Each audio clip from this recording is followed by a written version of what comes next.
1:19 de la tarde. Cuando suelen ocurrir estas cosas, uno se pregunta, ¿y cómo fue que llegamos hasta acá? ¿Hubo datos, hubo indicios, hubo alguna advertencia que nos iba a hacer pensar que no se le iba a dar el voto de confianza al gabinete cateriano? Hemos preparado un informe al respecto. Es que escuchamos a continuación.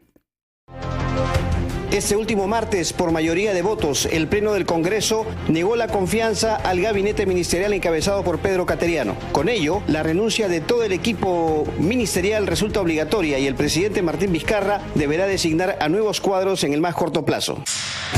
Tal como lo señala la Constitución en su artículo 132, el jefe del Estado tendría hasta 72 horas para renovar el gabinete rechazado. Así nos lo recuerda el constitucionalista Omar Cairo. Los ministros deben renunciar y en un plazo máximo de 72 horas el presidente debe aceptar la renuncia e inmediatamente nombrar un nuevo presidente del Consejo de Ministros, y este nuevo premier le debe proponer al presidente a las personas que considere que deben conducir los ministerios, y el presidente, si está de acuerdo con estas personas, las nombra como ministros.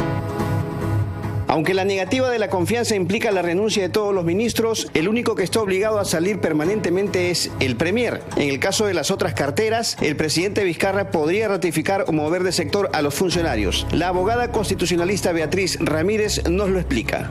Por lo tanto, podría costear la misma plancha ministerial y cambiar solamente premier, pero en realidad como gesto siempre se estila por lo menos renovar algunos ministerios, pero no hay un porcentaje, un número que tenga que cambiar.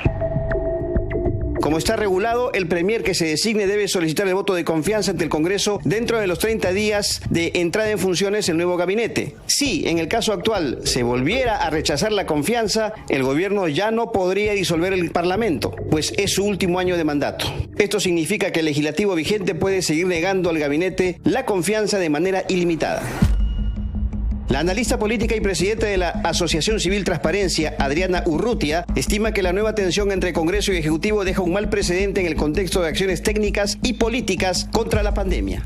Yo creo que estamos en una situación donde lo que está en juego es la gobernabilidad, y en realidad lo que deberíamos discutir es cómo el Estado da una mejor respuesta a la crisis, y el Estado incluye tanto al Ejecutivo como al Legislativo. La fractura entre ambos poderes nos debilita como país y nos plantea un conjunto de desafíos en un momento donde nuestra prioridad debe ser la salud. Pedro Cateriano había asumido la presidencia del Consejo de Ministros el pasado 15 de julio y se mostraba como la carta dialogante del gobierno en medio de la crisis sanitaria y económica. Sin embargo, el legislativo no lo vio así.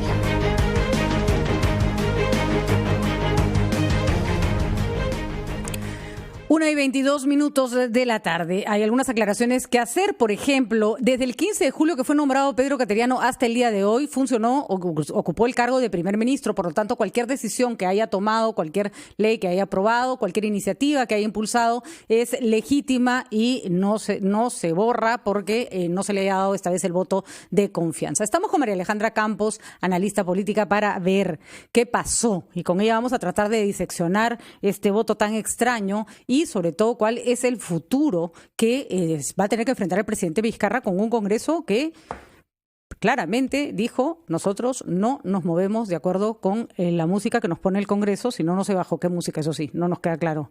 ¿Cómo estás, María Alejandra? Muy buenas tardes, gracias por estar con nosotros. ¿Cómo estás? Gracias por la invitación. Bueno, desconcertadísimos, ¿no? Bueno, ya se nos pasó un poco el desconcierto. A las 6 de la mañana no sabíamos ni siquiera qué estaba pasando, pero hoy a estas alturas creo que podemos empezar a vislumbrar algunas de los factores que habrían llevado a este extraño desenlace.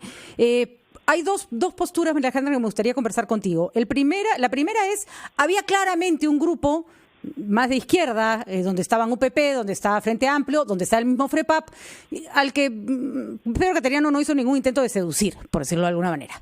Pero hay este otro grupo, donde están los partidos, universidades, vamos a llamarle así, o los que tienen universidades, que fueron los que al final le voltearon la torta a un posible voto de confianza positivo.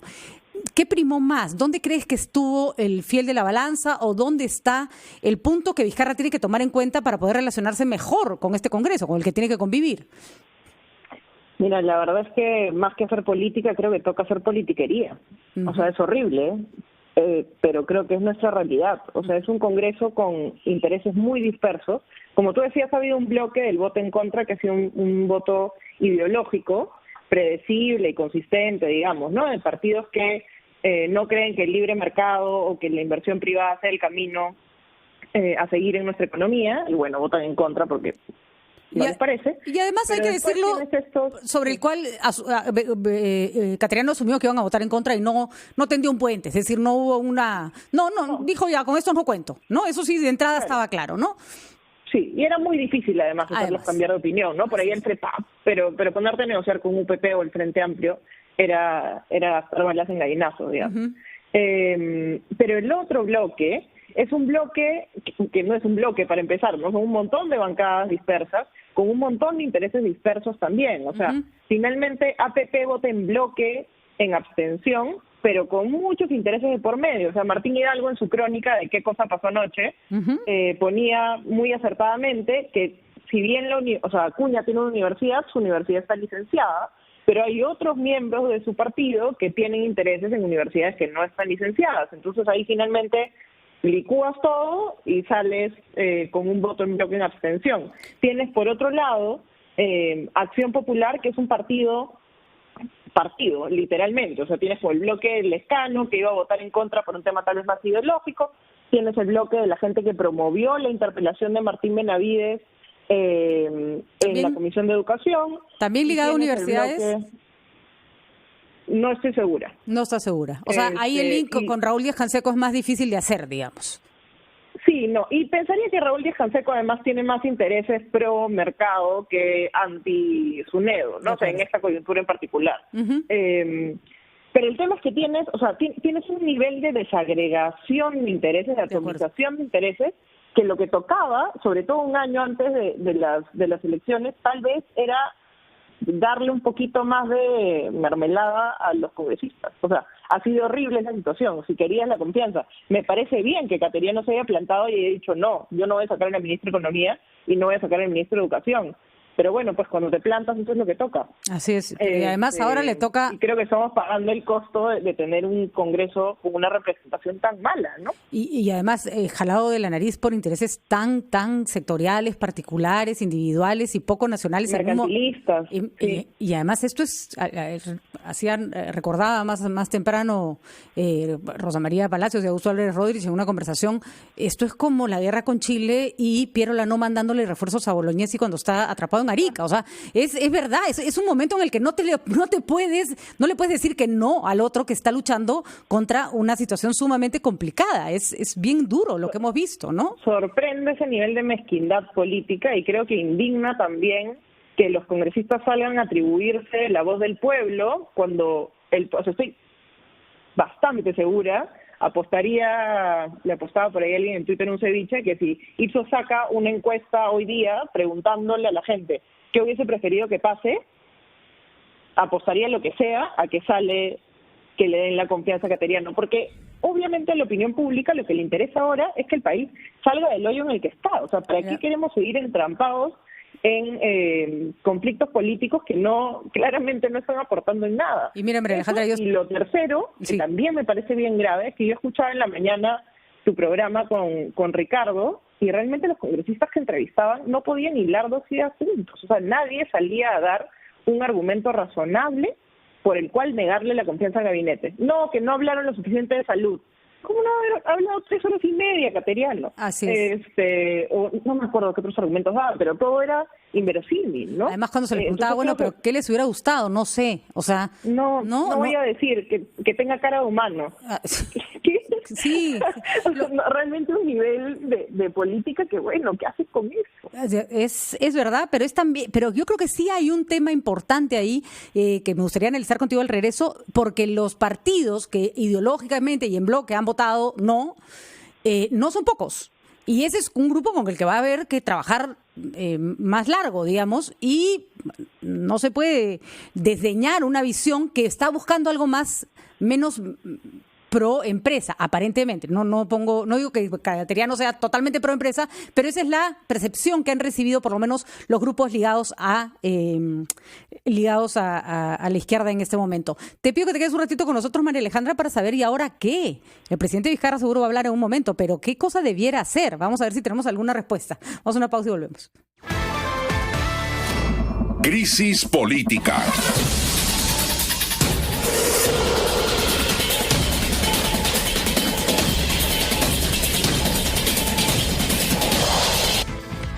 María Alejandra Campos, politóloga, analista política, está con nosotros ayudándonos a entender qué es lo que ha pasado con esta negativa a la voto de investidura de Pedro Cateriano, el voto de confianza, y además qué es lo que se viene. María Alejandra, vamos a escuchar al presidente Vizcarra hablar dentro de unos minutos probablemente, y obviamente va a tener que salir de esta de alguna manera, va a tener que proponer un nuevo gabinete al Congreso de la República. ¿Cuál crees que deben ser sus movidas? Es decir, ¿cómo mueve su tablero? Porque la situación está bastante dramática. O sea, el problema es que no tiene mucho margen de maniobra, ¿no? Lo primero es que no puede pechar al Congreso más que jalarle las orejas, ya no tiene herramientas constitucionales para enfrentarse al Congreso. Por este tema de que falta menos de un año para el cambio de gobierno y por ende no puede disolverlo.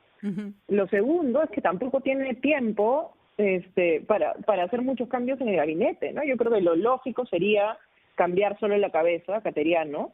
Me parece que un gesto político importante es mantener a Martín Benavides y mantener a María Antonieta Alba. No esperaría por lo menos que Vizcarra claudique ante el Congreso, cambiando a ministros que no han hecho nada mal en su gestión, sobre todo en medio de una situación como la que estamos, ¿no? Digamos, es el peor momento para frenar en seco a un sector que está funcionando relativamente bien, como el Minedo o el MES, para poner a alguien nuevo solo porque los congresistas quieren a alguien que baile a su ritmo. El problema es a quién pones en reemplazo a Pedro Cateriano. Se vocea Pilar Massetti. ¿Y cómo la saca? ¿Pero para qué la vas a sacar de salud? Si la necesitas 1000% en salud. O sea, Pilar Massetti es la mejor persona que podrías tener en el puesto. Cosa que es una cosa rara en el Perú. Es bien raro encontrar como la mejor persona para el puesto en un ministerio. Normalmente tienes como que bueno, ella más o menos puede hacer las cosas bien, pero no cumple con todos los checks de lo que se esperaría. Pilar Massetti sí es esa persona y estamos en una crisis de salud. Así es. Entonces no me hace sentido cambiarla. El problema es a quién consigue Vizcarra que tenga suficiente liderazgo político y suficiente experiencia y suficiente tiempo libre como para sentarse a ser primera ministra en esta coyuntura, ¿no? Creo que la verdad es que Vizcarra va a tener que sacar un conejo del sombrero, cosa que sabe hacer, pero la tiene difícil, la tiene sumamente complicada. Bueno, puede terminar poniendo a alguien sin mayores luces, simplemente figurativo para poder conseguir con su gobierno, pero eso generaría uno de los mayores problemas del gabinete Ceballos fue la falta de cohesión. Y Cateriano, con sus más y sus menos, cayéndonos mejor o peor, era una persona que tenía capacidad de liderazgo, era capaz de manejar un grupo, ¿no? Se entendía que bajo su batuta el gabinete iba a funcionar como un todo cohesionado, cosa que nunca ocurrió en el gabinete Ceballos, ¿no? Y independientemente del personaje, yo creo que un mensaje importante del gabinete cateriano era que había un norte claro, ¿no? O sea, que la apuesta era claramente, digamos, combatir el COVID en el plano sanitario, que es un reclamo realmente sin fundamento que han estado haciendo los congresistas. Se ha por sentado que ante una enfermedad vas a tratar de responder desde el sector salud, pero también avanzar en la reactivación económica. Y se avanzaba en la reactivación económica a través de la promoción de la inversión privada. Así es. Había una propuesta queda sin piso, sin Cateriano, porque Vizcarra en su mensaje 28 de julio no fue particularmente fanático de la empresa privada, y más bien Cateriano era el promotor de esa línea en el Ejecutivo. Cateriano daba una sensación, Mariale, de que iba a ejecutar, ¿no es cierto? De que era una persona que iba a hacer que las ruedas del Estado avanzaran. ¿Se va a conseguir otro perfil igual? Difícil. No lo sé, porque de hecho el problema que teníamos con Ceballos era que Ceballos estaba como cuy en tómbola, digamos, parado, en medio viendo a qué casita se metía, y había muy poca predictibilidad. Y realmente en un escenario de crisis como este tienes que tomar decisiones muy rápidas, y si no sabes hacia dónde estás yendo, es difícil decidir cuáles van a ser los pasos que vas a dar. Yo creo que sí necesitamos otro primer ministro que tenga un norte claro y que esté alineado con el gabinete cateriano. Y por lo tanto, la verdad es que esté alineado con una postura de centro derecho. O sea, si alguien tiene otra solución, si alguien sabe cómo hacer que el país se reactive y haya crecimiento económico y se genere empleo formal, que no sea a través de la inversión privada, bienvenido, que nos cuente, porque yo no sé, y no me parece que sea el momento para estar probando fórmulas nuevas. El tema es si Vizcarra va a querer comprarse ese pleito o no, y si el Congreso va a permitir que eso prospere. Creo que ha habido un mensaje claro desde la oposición en que no, acá no estamos para promover el libre mercado, ¿no? Muy bien, María Alejandra. Creo de todas maneras que con los días vamos a tener que mirar, porque a esto se lleva por el Congreso que tenemos, pero también Vizcarra está arrastrando sus propios lastres que lo llevan hasta este punto. Es decir, también el gobierno de Vizcarra ha cometido una serie de errores sistemáticos que podrían desembocar en esta pésima relación con el Congreso, pero sobre todo en tampoco presentar un horizonte claro para lo que se viene. Eso le faltó a Vizcarra en su mensaje de 28 de julio, se lo dio todo a Cateriano para que lo hiciera él, y tal vez eso ha generado una suerte como de sensación de que las cosas no deberían ir no están yendo por donde deberían. Pero bueno, todavía mucho que analizar y todavía muchísimo que entender. Ojalá algún día comprendamos todo lo que pasa con nuestra política. Muchas gracias, María Alejandra. Siempre un gusto conversar contigo. No deja de sorprendernos, eso sí, con seguridad. Bueno. A este paso no hay una semana en que nos libremos de una sorpresa.